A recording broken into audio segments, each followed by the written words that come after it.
Kashmir election 2018 के लिए RO की जानिब से अमले को इलेक्शन का सामान तरसील शुरू। इलेक्शन अमले की सिक्योरिटी के लिए पुलिस पाक आर्मी के जवान तैनात।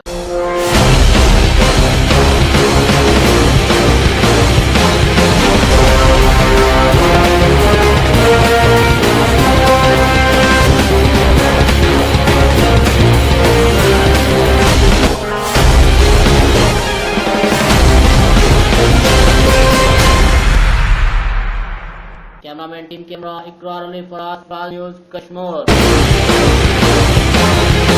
जिला सिब्बी जाफराबाद सोहबतपुर के दूर दराज इलाकों में दी एशिया फाउंडेशन की जानिब से वर्ल्ड एजुकेशन प्रोग्राम के तहत नौजवानों के लिए एक रोजा तरबीती वर्कशॉप का इनेकाद किया गया। तरबीती वर्कशॉप से खिताब करते हुए women development and community organization के chief executive officer Mohammad Hanif the foundation के नुमाइंदे गुलाम सरवर सोमरो ने कहा कि नौजवान किसी भी मुल्क का असासा होते हैं और जमहूरी अमल में नौजवानों की शमूलियत मुल्क व जमहूरियत का इस्तेहकाम के लिए बेहद जरूरी है। Women development and community organization the Asia Foundation के तहत बॉर्डर एजुकेशन प्रोग्राम के तहत बलूचिस्तान के 3 अजला में जाफराबाद सोहबतपुर सिब्बी के नौजवानों के लिए एक रोजा तरबीती प्रोग्राम का इनेकाद किया गया, जिसमें नौजवानों की बड़ी तादाद ने शिरकत की। इस तरबीती वर्कशॉप प्रोग्राम का मकसद नौजवानों को वोट के इस्तेमाल के लिए तरीकेकार के बारे में तफसीली बताया गया, जिसमें खास कर नौजवानों को तरजीह दी गई है जो पहली मरतबा अपना वोट इस्तेमाल कर रहे हैं। नौजवान हमारे मुस्तकबिल हैं, इनकी रहनुमाई हमारा अहम फराइज में शामिल है, जिसके तहत आज की सरगर्मी का इनेकाद किया गया, जिसमें वोट के सही इस्तेमाल और तरीके कार के बारे में बताया गया। इन्होंने मजीद कहा कि अब वक्त आ गया कि हम अपने वोट का दुरुस्त जगह इस्तेमाल करके इस मुल्क की जिम्मेदार शहरी होने का सबूत दें।